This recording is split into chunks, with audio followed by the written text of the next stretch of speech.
Hello everyone, स्वागत है सभी साथियों का टीए स्टडी एग्जाम्स परिवार में। उम्मीद है सब लोग बढ़िया होंगे और स्टडी भी अच्छे से कर रहे होंगे। ऑलमोस्ट देखा जाए तो 3.5-4 साल के बाद आपके सामने ये एक नोटिफिकेशन निकल कर आया है उत्तर प्रदेश इलाहाबाद हाई कोर्ट का, और एआरओ और आरओ की वैकेंसी के रिगार्डिंग जानेंगे। टोटल वैकेंसी कितनी है आप सभी को पता है, आरओ की कितनी है, एआरओ की कितनी है, उसके बारे में देखेंगे। और इसका सिलेक्शन का प्रोसेस क्या रहता है, कौन कौन ऐसे कैंडिडेट हैं जो एलिजिबल रहेंगे। और सबसे इंपॉर्टेंट चीज मैं आपको बता देता हूं कि आप में से बहुत सारे ऐसे साथी होंगे जो सिविल सर्विसेज की तैयारी कर रहे होंगे, फिर चाहे वो आपका कह सकते हैं आपका पीसीएस का हो या किसी अन्य एग्जाम का हो आपका, ठीक है।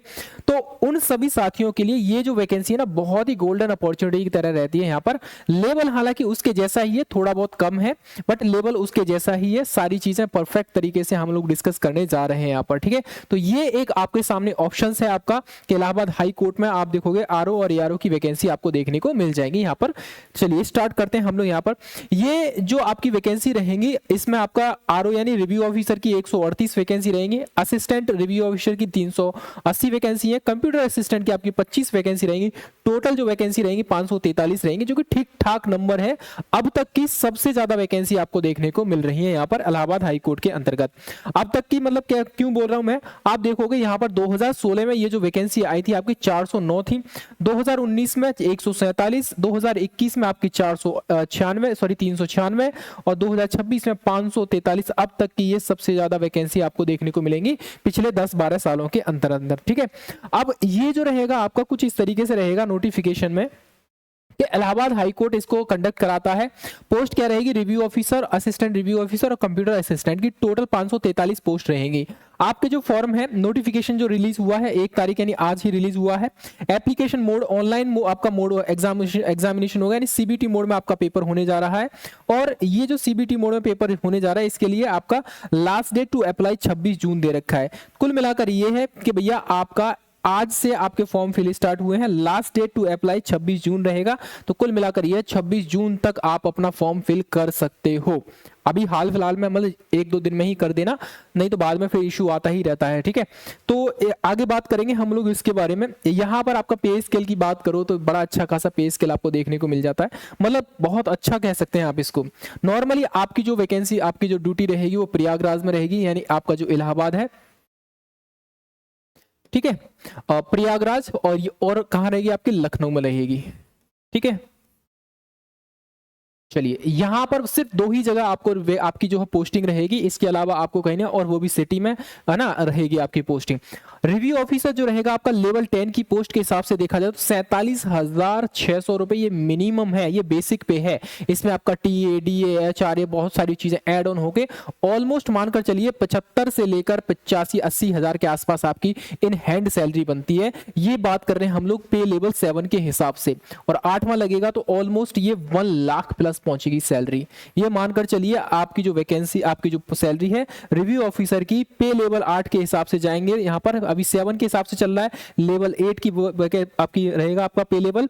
तो यहाँ पर ये वैकेंसी के लिए आपको सैलरी अच्छी खासी देखने को मिल जाएगी। Assistant review officer minimum 44,900, almost इसका भी आपको 65 से 70 हजार मिल जाता है। ऑलमोस्ट 90 हजार के आसपास आपको इन हैंड सैलरी मिलेगी जब आपका लेवल आपका 10 लग जाए, सॉरी लेवल आपका 8 लग जाएगा तो, ठीक है। पे लेवल आपका 8 के हिसाब से। अब इसी तरीके से कंप्यूटर असिस्टेंट है, लेवल 4 की पोस्ट है, 26,600 के हिसाब से यहाँ पर आपको यहाँ पर 45 से 50 हजार आप आराम से मिल जाता है, ठीक है। 55 से 60 हजार के आसपास ये भी बन जाता है। बट अब देखोगे यहाँ पर इसका मोड क्या रहता है, किस तरीके से आपका एग्जामिनेशन होता है। यहाँ पर मोड में आपको बता दूं, यहाँ कंप्यूटर बेस्ड एग्जामिनेशन होगा, यानी ऑनलाइन आपका एग्जामिनेशन होने जा रहा है।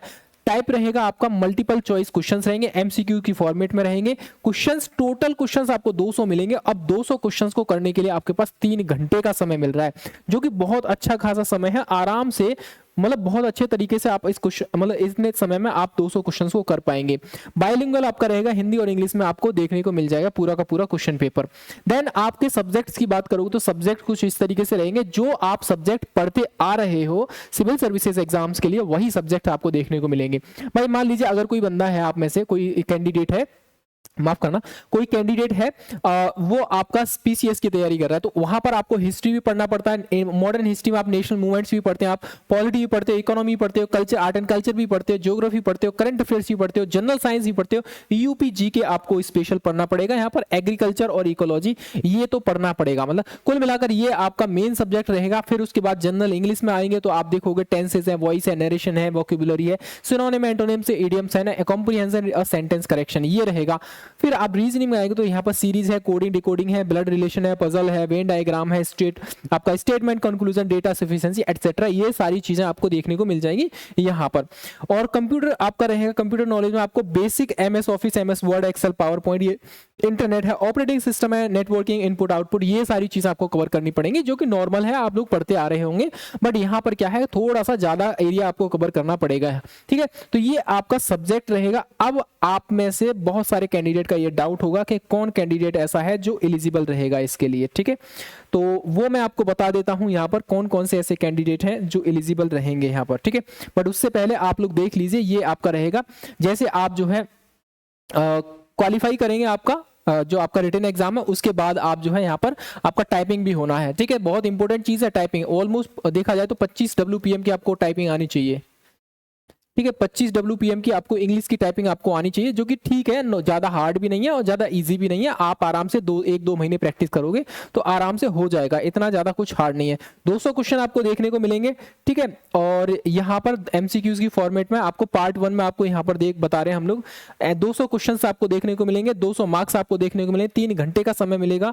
मार्किंग स्कीम जो 1 mark for each question, 1 number 1 question देखने को मिलेगा, नेगेटिव मार्किंग इसमें है नहीं। ये बड़ा ही कह सकते हैं इंपोर्टेंट, आपको पॉजिटिव मिलेगा साइन यहाँ पर, हालांकि सबके लिए है यहाँ पर। इसके बाद बात करोगे यहाँ पर कंप्यूटर बेस्ड टेस्ट के अंदर जाओगे तो यहाँ पर आपको टाइपिंग के 500 वर्ड लिखने हैं आपको, और यहाँ पर आपको 50 नंबर का आपको टाइपिंग टेस्ट मिलेगा, 20 मिनट में आपको करने हैं यहाँ पर, ठीक है। यानी कुल मिलाकर ये है कि आपको 25 WPM की स्पीड से आपको 20 मिनट तक टाइपिंग करनी है, 500 वर्ड आपको टोटल लिखने हैं, ठीक है। एक एरर यहाँ पर 0.1 मार्क डिडक्ट किया जाएगा, यानी कुल मिलाकर यहाँ पर ये आपको यहाँ पर नेगेटिव मार्किंग का भी फायदा वो देखने को मिलेगा, ठीक है। अब यहाँ पर क्या मिनिमम क्वालिफाइंग मार्क्स यहाँ पर देखा गया है तो 25 मार्क्स आपको चाहिए, 50 में से आपको 25 तो लाने ही लाने हैं, हर हाल में आपको लाने ही पड़ेंगे, ठीक है। चलिए ये रहेगा आपका पूरा का पूरा परफॉर्मा। और एक चीज और मैं बता देता हूं यहां पर सारी चीजों के बारे में कि इसमें से आप देखोगे कौन ऐसे कैंडिडेट हैं जो एलिजिबल रहेंगे, है ना। चलिए मैं अभी बताता हूं जस्ट आपको यहां पर, चलो इसमें ऐड कर लेता हूं, वो ऐड करना भूल गया था मैं।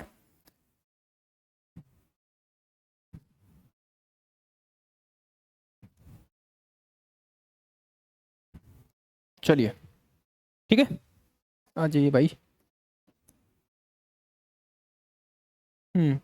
यहां पर ये कैंडिडेट एलिजिबल रहेंगे। अब एलिजिबिलिटी के लिए यहां पर इस स्लाइड को थोड़ा ध्यान से देखना आप लोग। यहां बात कर रहे हैं हम लोग, आपकी जो एज है 1 जुलाई 2026 को काउंट की जाएगी। मिनिमम एज आपकी कितनी होनी चाहिए, 21 साल होनी चाहिए।